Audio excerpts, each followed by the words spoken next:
Bienvenidos a Comprensión de los Tiempos. Hemos llegado a la octava y última clase de lógica y o argumentación con el profesor Luis Rogelio Garavito, quien ha sido una gran bendición. Profesor Garavito, muchísimas gracias por siempre aceptar nuestro llamado a dictar estas clases tan maravillosas. Antes de darle lugar, vamos a orar. Señor amado, gracias por esta clase. Gracias por el profesor Garavito, su vida, su ministerio, su familia y todo lo que has puesto en sus manos. Te pido que lo bendigas y también bendice a cada oyente, a cada estudiante, Señor, que está escuchando y aprendiendo en esta clase. En el nombre de Cristo Jesús. Amén. Profesor Garavito, bienvenido.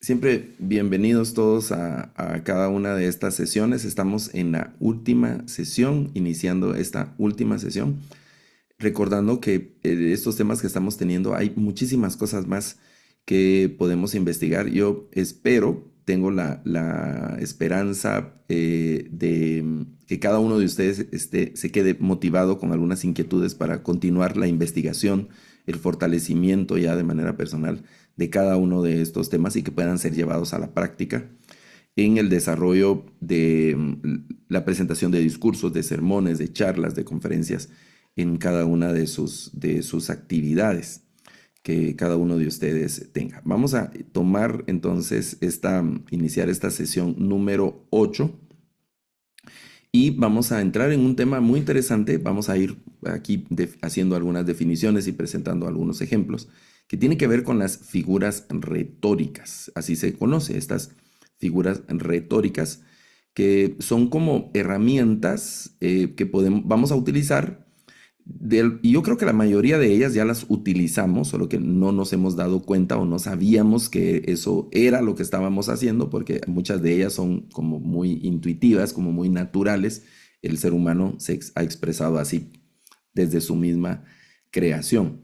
Estas también son conocidas como figuras literarias, ¿no? Son figuras que son giros o recursos estilísticos.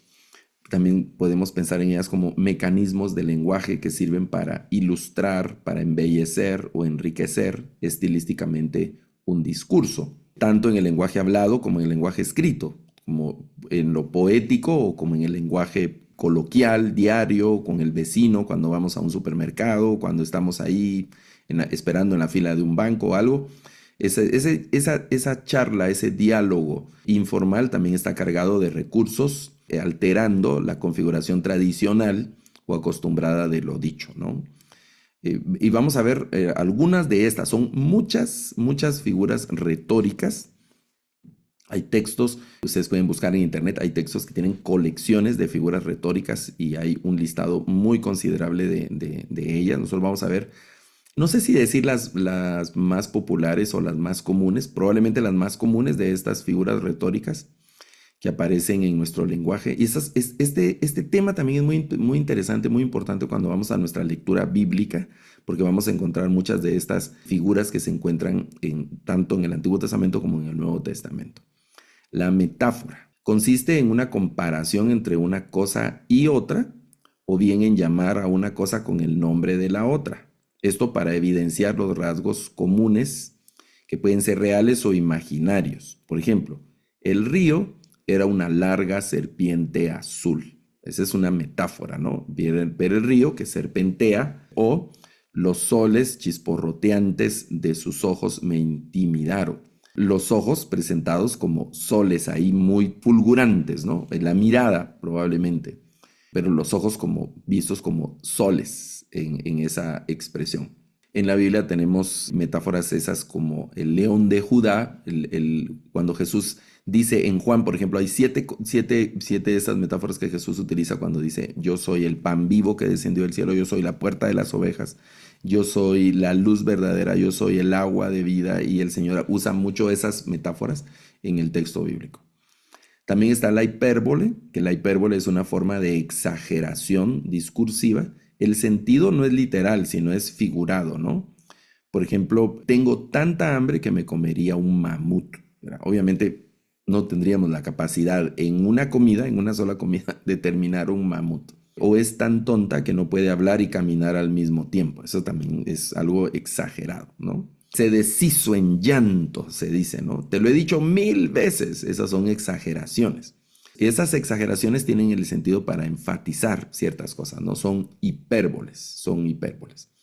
En el caso en el Nuevo Testamento está la parábola de los dos deudores, que la primera contiene una hipérbole. El tipo debía 10,000 talentos, que es una cantidad exorbitada. Para que una persona pueda llegar a tener una deuda como tal, tendría que haber sido una persona demasiado extraordinaria. Lo que el Señor hace es poner inicialmente esa cantidad tan exagerada para enfatizar la dramática diferencia que hay entre la cantidad que se le perdonó al primer deudor y la que se le debía perdonar al segundo deudor.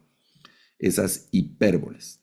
Luego están las personificaciones, que consiste en atribuirle a un objeto inanimado características humanas, en un sentido obviamente no literal. Por ejemplo, la mañana me saludó con un aire caliente, personificando la mañana, o el viento susurraba su nombre a mis oídos. Se está personificando también el viento. Ese tipo de personificaciones. En la Biblia dice Pablo, hablando de cómo el pueblo de Israel en 1 Corintios capítulo 10 fue teniendo la provisión de agua. Él dice que la roca los seguía donde ellos iban, la roca de donde emanaba agua, y esa roca los seguía, dice el apóstol Pablo en 1 Corintios capítulo 10, en esa personificación. También está la elipsis. La elipsis es una figura retórica que consiste en la omisión de algún contenido del discurso que se considera ya dicho. Es obvio o que se desea esconder por alguna razón. Así se evitan las reiteraciones que afearían el discurso, o que pueden generar cierto suspenso. Por ejemplo, María y Néstor fueron al cine y al salir no encontraron su auto. Se omite la repetición del sujeto, ¿no? María y Néstor fueron al cine. Y ahí se podría, si fuera una oración separada, se tendría que decir: María y Néstor al salir del cine no encontraron su auto. Pero como están pegadas estas oraciones, o en un párrafo, en redacción, cuando uno está escribiendo, se dice que los sujetos se enuncian en las primeras líneas y luego se utilizan pronombres, ¿verdad? Ellos al salir, o solamente se omite, ¿verdad? Al salir no encontraron su auto. Obviamente estamos hablando del auto de María y de Néstor. Entonces hay una elipsis porque omitimos los sujetos para no caer en una repetición innecesaria. O con alguna estrategia retórica, esa elipsis, ¿no? Le traje un regalo al niño, pero ya lo tenía, ¿no? Es el regalo se omite en esta frase, en la segunda frase. Esa es una elipsis. Luego, en el siguiente grupo de recursos o figuras retóricas está la sinécdoque. La sinécdoque es el recurso que hace alusión a una parte nombrando al todo o viceversa. Se nombra una parte para referirse al todo, o se nombra todo para referirse a cada una de las partes. Por ejemplo, el país espera que le des alguna explicación. Entonces no se refiere al país, las montañas, los ríos, los volcanes, sino que se refiere a la gente, de los ciudadanos, que son los habitantes del país, están esperando la explicación. Un ejemplo interesante del sinécdoque es, por ejemplo, cuando decimos en asuntos prematrimoniales, ¿no? Que fueron a pedir la mano de la chica. Obviamente no es solo la mano la que se desea, sino que se fue a pedir la mano, se dice, ¿no? O también en algunos contextos, cuando necesitamos ayuda y decimos: venga, écheme una mano, ¿verdad? Dame una mano, cosas como esas, ¿no? Dar una mano. Pero eso implica todo, ¿no? Bueno, ok, aquí está mi mano, ¿verdad? Sino que es todo. O echar un ojo, o mira, echar un ojo ahí, ¿verdad? No sé cómo dicen en sus países, en Guatemala, México, se dice: vamos a echar un ojo, ¿verdad? Eso es vigilar, ¿verdad? Pero no es solo arrancarme el ojo e ir a tirar mi ojo, sino es vigilar, ¿no? Poner atención, echarle un ojo a eso, ¿verdad? Póngale el ojo a eso, ¿verdad? No voy a poner el ojo ahí a eso, sino esa es parte de la sinécdoque. Es un recurso que aparece en el discurso. La ironía. La ironía busca transmitir lo contrario de lo que enuncia. Eso es algo interesante. La ironía es algo bien rico, es algo que se usa. Hay que aprender a usar la ironía y a identificar las ironías, ¿no? en los discursos. Por ejemplo, qué gran noticia saber que me han reprobado en el examen. Reprobó y está como, qué gran noticia. Es un tono irónico, ¿no? Es un tono irónico. Como con nuestros hijos cuando hacen algo inapropiado y les decimos, ah, qué bonito, ¿verdad? Qué bonito, qué belleza, qué belleza. Pero no es algo bonito, ni es para nada belleza, sino que es un tono irónico. Es un asunto irónico. Sinestesia, que es otro de los recursos. Eso asocian las percepciones de un sentido a otro. Los sentidos de percepción que hemos hablado en algún momento, ¿no? Por ejemplo, esta es una frase bonita, ¿no? Como de un poema. Sus palabras olían a traición, pero las palabras no se perciben con el sentido del olfato, sino que en todo caso con el oído, pero aquí se cruzan las percepciones para darle ese énfasis de lo que queremos decir. Sus palabras olían a traición, ¿no? Y eso le da un giro a la expresión interesante y refuerza la idea, ¿no? Estamos escuchando, aquí algo huele mal, ¿verdad? Pero no es que huela mal porque hay un agua negra ahí o algo se está pudriendo, sino que hay una sensación extraña y no, aquí algo huele mal en esta situación, ¿verdad? Bueno, esa parte es sinestesia, esa expresión. Luego está el símil. El símil es parecido a la metáfora que hemos visto antes, pero hay un asunto interesante aquí que entre el símil y la metáfora, una clave para poderlos identificar. Se compara un elemento con otro o con otros, ¿verdad? Por ejemplo, se sintió derrotado como un soldado tras una cruenta batalla. La metáfora y el símil conllevan una comparación, con la única diferencia que en el símil vamos a encontrar la palabra como. A través de esa preposición como se establece la comparación. Por ejemplo, en el Salmo 1, bienaventurado el varón que no anduvo en consejo de malos, ni en silla de escarnecedores, y dice, sino que en la ley de Jehová está su delicia y en su ley medita de día y de noche, será, y ahí empieza el símil, será como árbol plantado junto a corrientes de aguas, que da su fruto a su tiempo y su hoja no cae. Y luego establece otro símil cuando dice, no así los malos, que son como el tamo que arrebata el viento. Por ejemplo, el Salmo 23, nosotros tendríamos que decir que el Salmo 23 inicia con una metáfora. Jehová es mi pastor, ¿no? El Señor es un pastor. Esa es una metáfora. Si dijéramos el Señor es como un pastor, eso sería un símil. Siempre se establecen esas comparaciones, pero la diferencia de la metáfora es más directa, la analogía y la comparación entre la metáfora es más directa, y en el caso del símil se establece a través de esa palabra como. Bueno, vamos a seguir aquí con las figuras retóricas y está el apócope, que se pierde uno o más de los sentidos al final de la palabra. Los apócopes siempre son formas más cortas de las expresiones. Por ejemplo, soy capaz de distinguir tu auto en cualquier avenida. En este caso se usa el término auto en lugar de automóvil. Automóvil es la expresión completa y auto se ha reducido a eso, ¿no? Eso es una forma apocopada, decimos, ¿no? Que se volvió más poquita, más corta, el apócope. Son formas también de acortar ciertas expresiones o palabras para reforzar los discursos. Siguen siendo figuras retóricas siempre. La anáfora es la figura cuando se repite una o varias palabras al inicio de un verso o de un enunciado.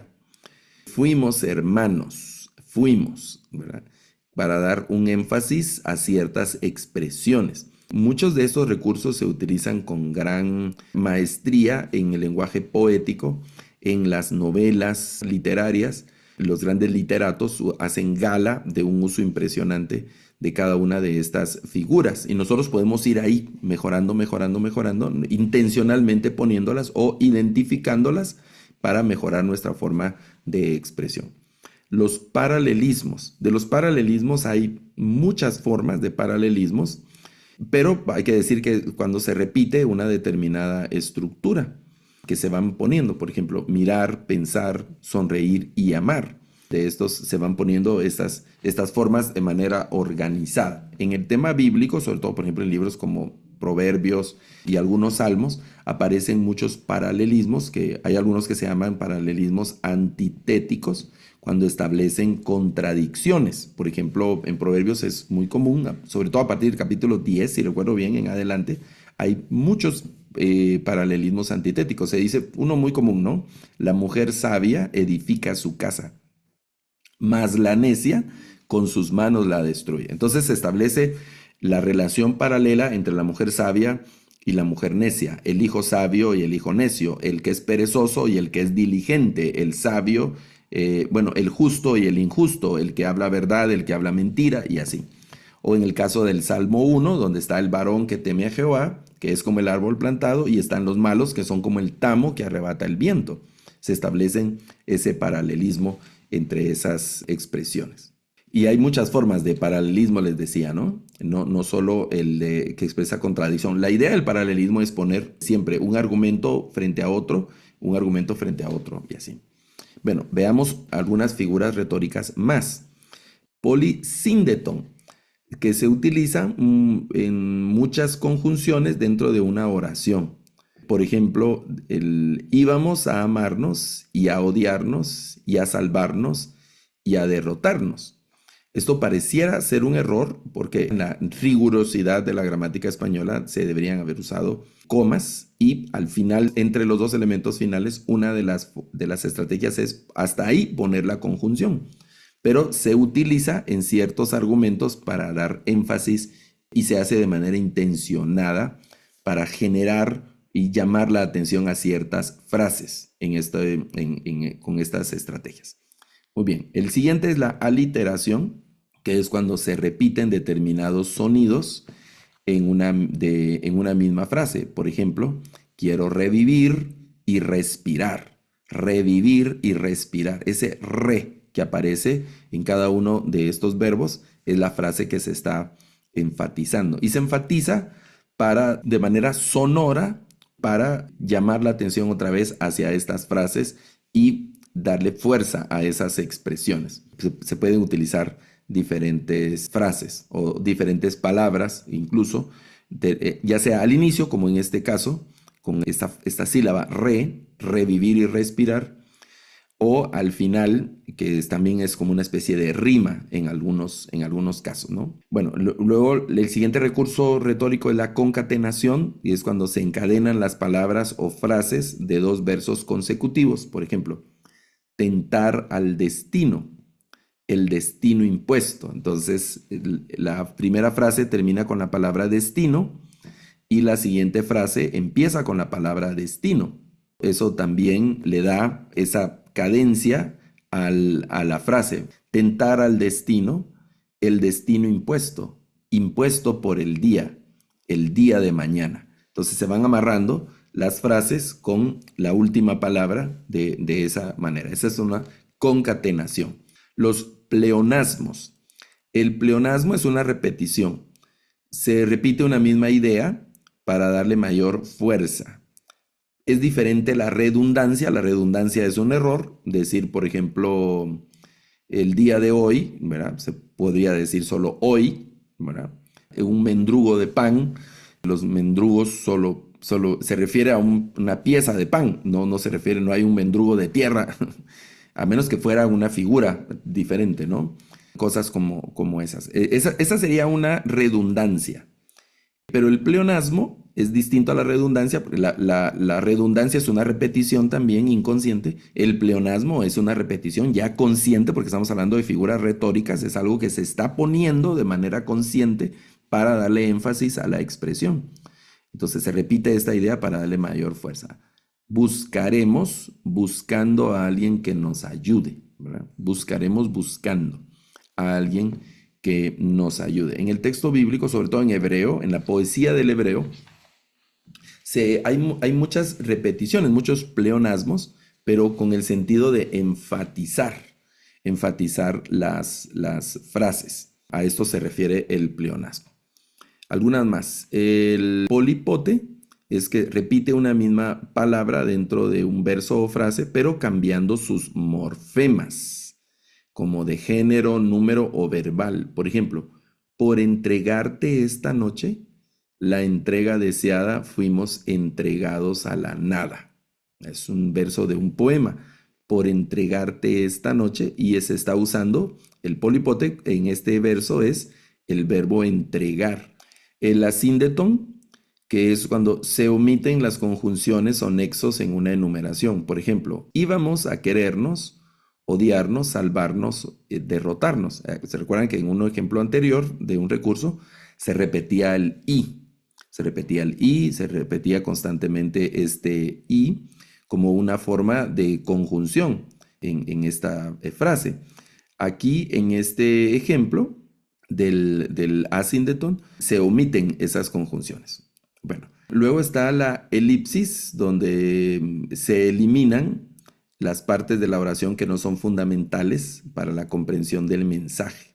Hemos visto antes entre estos recursos esta elipsis como una figura que consiste siempre en la omisión de un mensaje, no por un error, sino intencionalmente para reforzar el mensaje, evitar repeticiones, cargar el mensaje de elementos innecesarios. El siguiente grupo de recursos retóricos está el hiperbatón. Es cuando se altera la sintaxis habitual. Aquí vamos a detenerlo. Sintaxis es la estructura del idioma, cómo van las palabras, qué se pone primero, qué se pone después, de manera natural en el idioma. En español, por ejemplo, la oración gramatical es primero sujeto y después el predicado.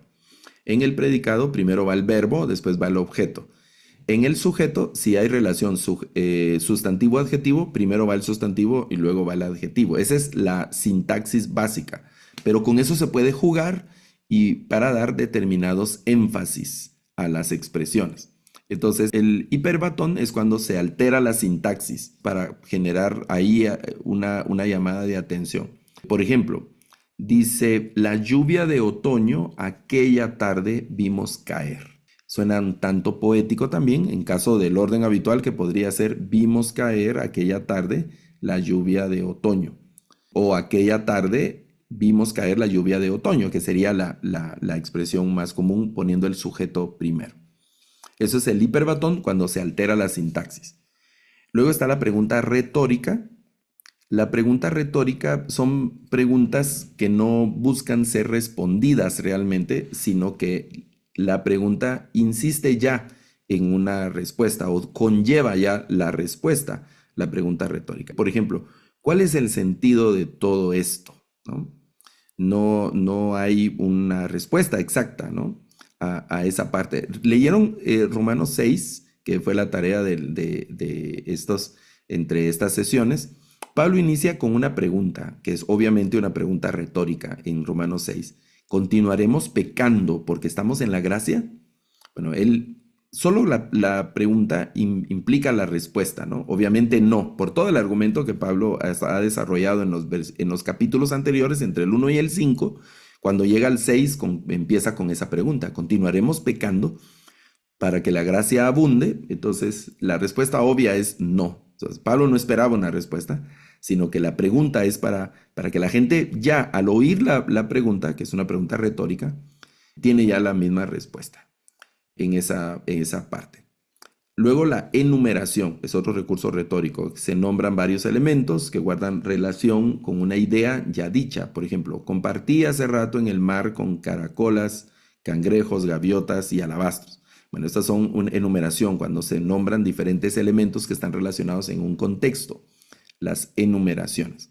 Y en un discurso no deben ser enumeraciones largas para no perder el sentido del texto, sino que se hablan de cosas que pueden ser representativas, como en este caso, cosas que tienen que ver con el mar, y se puede concluir con y otros, ¿verdad? O y más.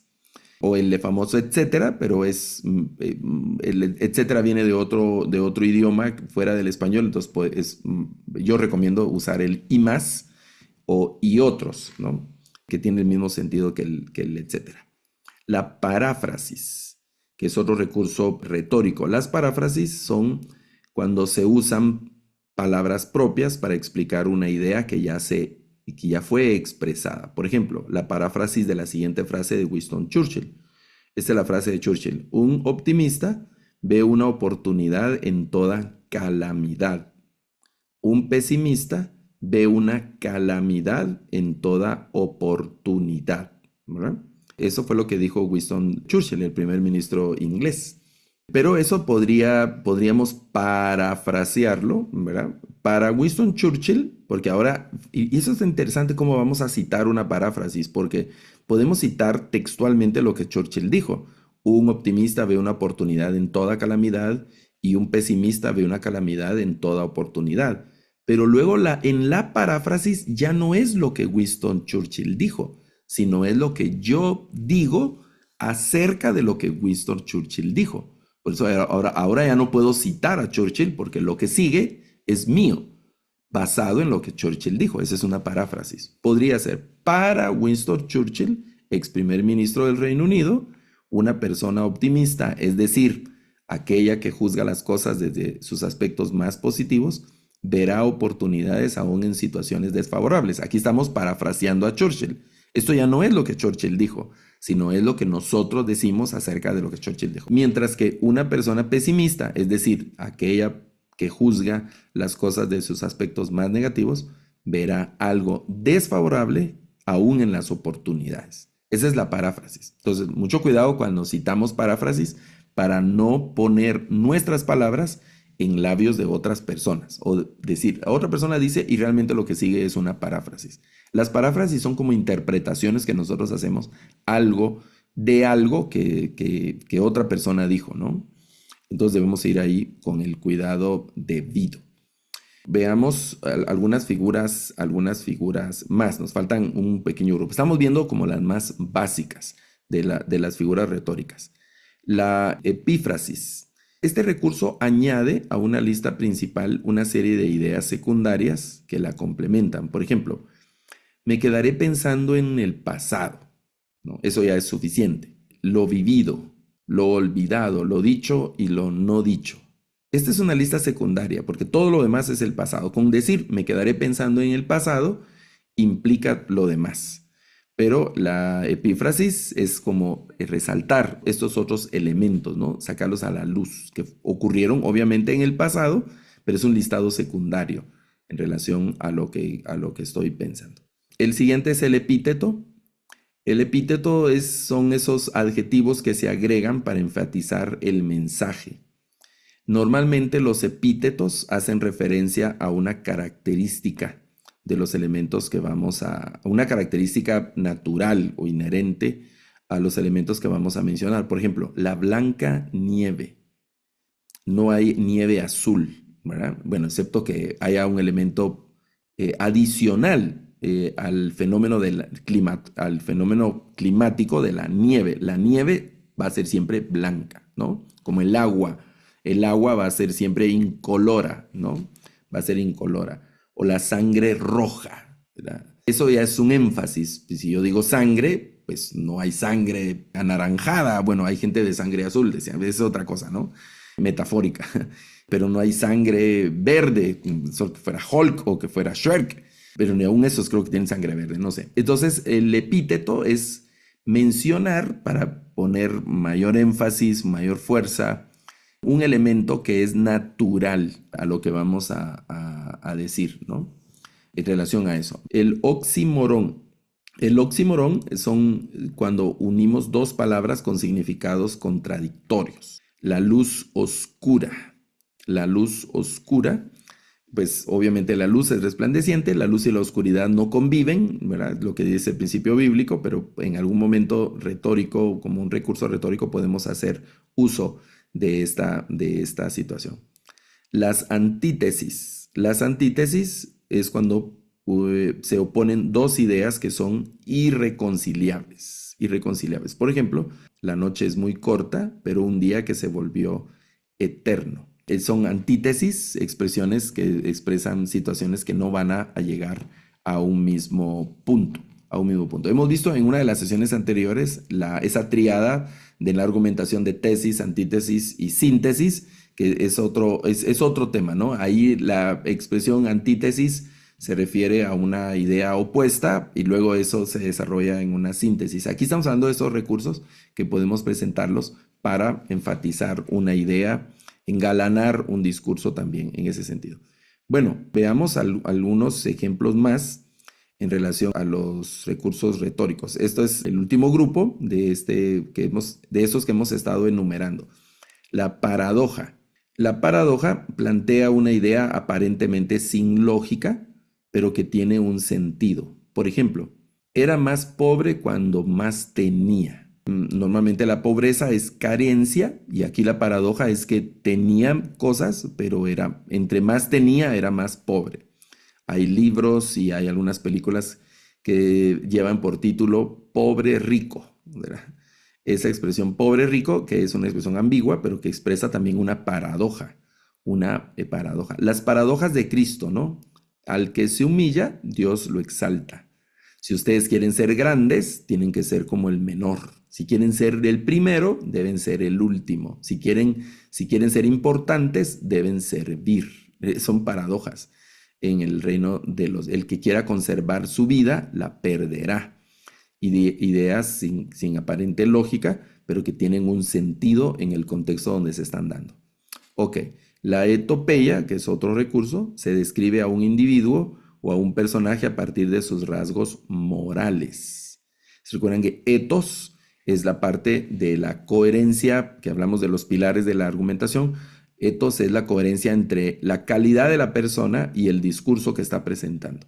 Entonces, una etopeya es cuando se describe a un individuo, a un personaje, puede ser a un grupo de personas, a una organización, por sus rasgos morales. Por ejemplo, él tenía sus objetivos claros, supo que para luchar por el cargo de intendente debía demostrar los valores que lo caracterizaban, su tolerancia, su templanza y su dedicación.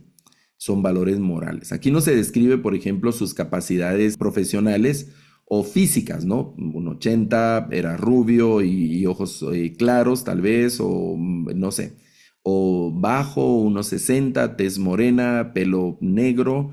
No se describen rasgos físicos o profesionales, tenía tal capacidad, sino se describen en la etopeya, se describen sus rasgos morales, sus rasgos morales. Es interesante cómo en las etopeyas bíblicas se describen los rasgos, principalmente los rasgos morales de las personas, y hay muy pocos personajes que son descritos de manera física. Por ejemplo, la descripción que se hace de David, que es muy así breve, o la descripción que se hace del hijo de David, que se hace un poquito más de detalle, Absalón, Absalón tuvo que haber sido un tipo muy guapo, muy, muy fornido, muy grandote y también muy llamativo, muy atractivo. Absalón lamentablemente era una persona muy iracunda, era una persona de difícil trato y tuvo un final trágico, el hijo de David. Y por último, en este listado, por último, la cronografía, que hace referencia a, describe un tiempo en un evento temporal. Se describe un evento temporal, por ejemplo, no hubo novedades de su hijo hasta la tarde. Ahí se está llevando un relato cronográfico cuando se hace referencia a elementos temporales, ¿verdad? Aquí, por lo menos en la primera frase, estamos refiriéndonos a la tarde, hasta la tarde. Es decir, hubo un recorrido y llegamos hasta la tarde. Cuando el sol se hundió tras las montañas, los pájaros se escondieron en sus nidos y los relojes cantaron al unísono su canción. Aquí una serie de recursos en esta frase corta. Muy bien, en este tiempo que nos queda de la clase, vamos a tomar la lectura de Romanos capítulo 6. Es un capítulo no tan extenso de Romanos y vamos a tratar de identificar acá en Romanos algunos de estos recursos que el apóstol Pablo utiliza en este capítulo, teniendo en mente lo que se ha venido diciendo Pablo en los capítulos del 1 al 5. Romanos 6, yo llevo la lectura aquí, ustedes pueden tomar ahí donde están una Biblia y leer el texto. Dice Romanos capítulo 6, el apóstol Pablo, ¿qué pues diremos? ¿Perseveraremos en el pecado para que la gracia abunde? Esa es la primera pregunta retórica. Y él contesta de manera enfática, En ninguna manera, como en un diálogo en su carta, ¿no? Porque los que hemos muerto al pecado, y aquí vienen las metáforas, porque los cristianos que reciben esta carta no han muerto, están vivos, pero él se refiere a ellos como muertos al pecado. ¿Cómo viviremos aún en él? Es otra pregunta, pero obviamente son preguntas retóricas, ¿no? Este capítulo está cargado de preguntas retóricas. ¿O no sabéis que todos los que hemos sido bautizados en Cristo, y aquí hay otra metáfora, bautizados en Cristo, hemos sido bautizados en su muerte? Dos metáforas metidas dentro de una pregunta retórica. Porque somos sepultados, vean el lenguaje altamente figurado, somos sepultados juntamente con él para muerte por el bautismo. El bautismo es una figura de muerte aquí en este capítulo, ¿no? Aparte, la carga teológica es impresionante. Y el lenguaje, ¿no? Rico en un montón de figuras. Personalmente, mi capítulo favorito de Romanos es el 8. Segundo lugar, el 6, por el discurso de Pablo. Y obviamente la carta favorita de Pablo para mí es esta. La conozco mucho, la carta es mi carta favorita de Pablo. Y el capítulo 6 me encanta, ¿verdad? Luego sigue diciendo, a fin de que como Cristo resucitó de los muertos por la gloria del Padre, así también nosotros andemos en vida nueva. Ese es un nuevo concepto, esta nueva vida, ¿no? Muy literal, pero que implica muchas cosas. Porque fuimos plantados, aquí siguen las metáforas, juntamente con Él en semejanza de su muerte, así también lo seremos en semejanza de su resurrección. Sabiendo esto, que nuestro viejo hombre, ese es otro concepto metafórico, fue crucificado con él. Fíjense, esa frase, sabiendo que nuestro viejo hombre fue crucificado juntamente con él, para que el cuerpo del pecado sea destruido a fin de que no sirvamos más al pecado. Porque el que ha muerto ha sido justificado del pecado. Aquí habla de un proceso jurídico que Pablo le está dando una interpretación teológica, el tema de la justificación que aparece aquí en Romanos. Y si morimos con Cristo, creemos que también viviremos con Él, sabiendo que Cristo, habiendo resucitado de los muertos, ya no muere, la muerte no se enseñoreará de Él. Porque en cuanto murió al pecado, murió una vez por todas, mas en cuanto vive, para Dios vive. Así también vosotros, considerados muertos al pecado, pero vivos para Dios en Cristo Jesús, Señor nuestro. No reine, pues, el pecado en vuestro cuerpo mortal, de modo que le obedezcáis en sus concupiscencias. Ni tampoco presentéis vuestros miembros al pecado como instrumentos de iniquidad, sino presentaos vosotros mismos a Dios como vivos entre los muertos, y vuestros miembros a Dios como instrumentos de justicia. Porque el pecado no se enseñoreará de vosotros, pues no estáis bajo la ley, sino bajo la gracia. Un capítulo y un discurso cargado de metáfora, cargado de emoción, cargado ahí por ratos muy intenso y luego un poco más tierno, y así va. En la parte final del capítulo sigue con las preguntas metafóricas, que pues pecaremos porque no estamos bajo la ley, sino bajo la gracia. Y es muy enfático, ¿no? En ninguna manera el énfasis de Pablo. ¿No sabéis que si os sometéis a alguien como esclavos para obedecerle, sois esclavos de aquel a quien obedecéis, sea del pecado para la muerte o sea de la obediencia para la justicia? Pero gracias a Dios, ¿no? Aquí Pablo pone tensión y luego resuelve con gracias a Dios que aunque eras esclavos del pecado, habéis obedecido de corazón a aquella forma de doctrina a la cual fuisteis entregados, y libertados del pecado, venisteis a ser siervos de la justicia. El tema de la liberación aquí y el asunto de la esclavitud es un tema muy sensible para la audiencia inicial de Pablo. Hoy nosotros tenemos que hacer una lectura del contexto sociocultural de aquel tiempo. Por el lenguaje que Pablo usa, está usando la metáfora de los esclavos libertos. Nosotros estamos lejos de esa realidad porque ya no hemos vivido el proceso de la esclavitud. Y Pablo está hablando, hemos sido liberados del pecado. Es como el esclavo que era soltado. Bueno, te puedo decir, ya no está bajo el señorío de un amo, que sobre todo es un amo tirano, sino que ahora es un liberto, ya decide por sí mismo, ¿no?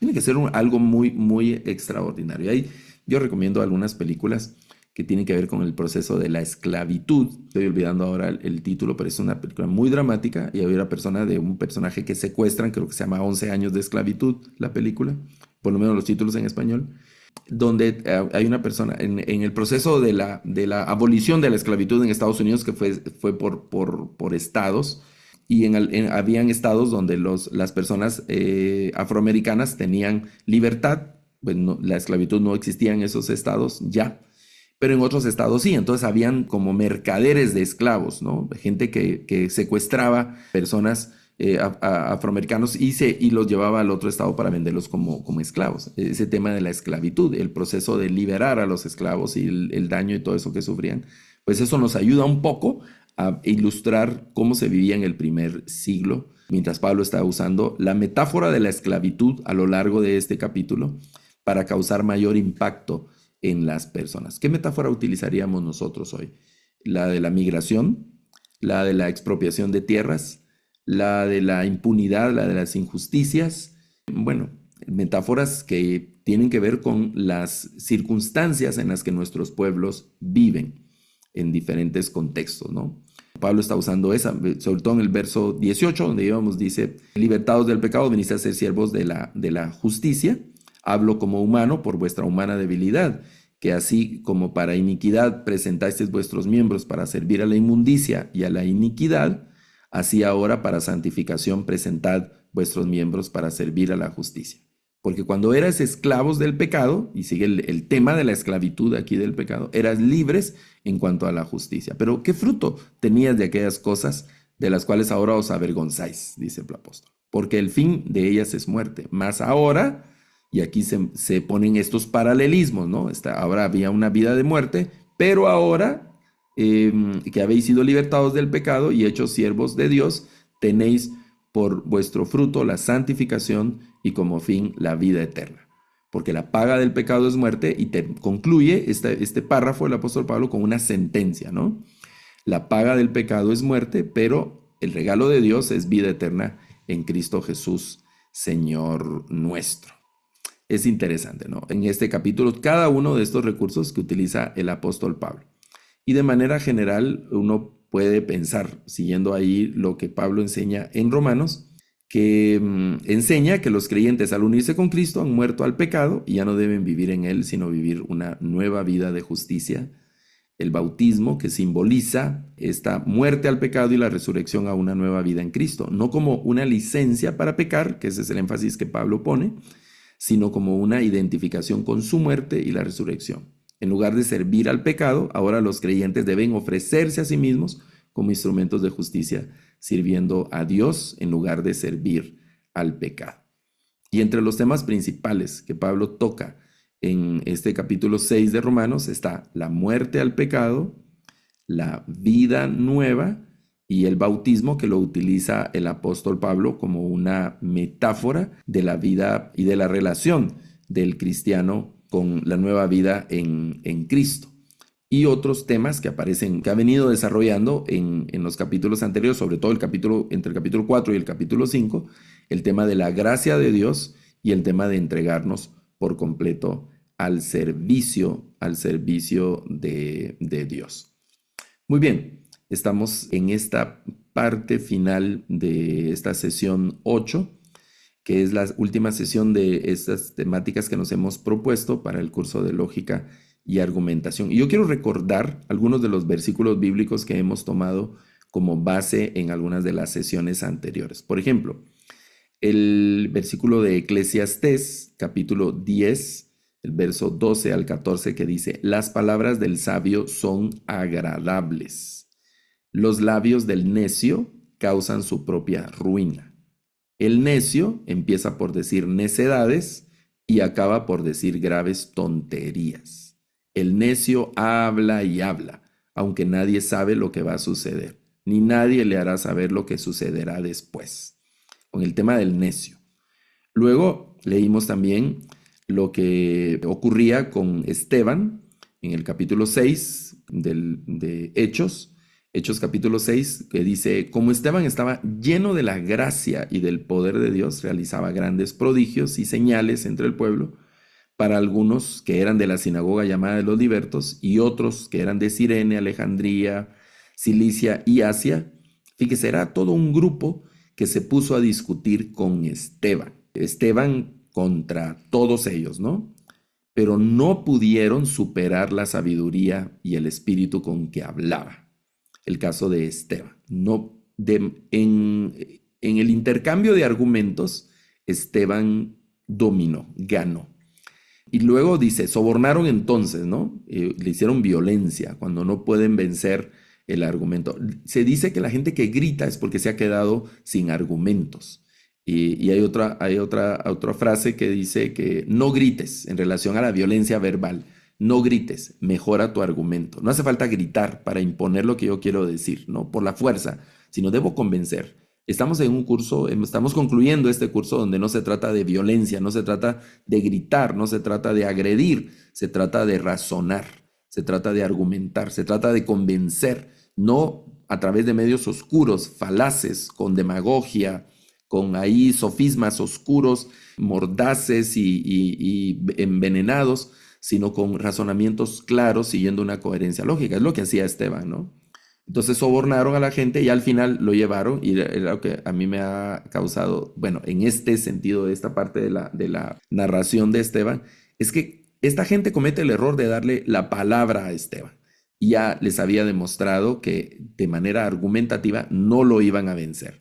Y les da un paseo. En este capítulo 6 Esteban les da una revolcada buena a través de argumentos y obviamente al no poder vencerlo, le hacen violencia a Esteban y sabemos el final. Y el pasaje con el que iniciamos, vamos a concluir esta sesión número 8, es cuando Pablo recomienda a los hermanos de Colosas en Colosenses capítulo 4 y les dice, usen su inteligencia para tratar como se debe a los que no confían en Cristo. Aprovechen bien cada oportunidad que tengan para conversar con ellos.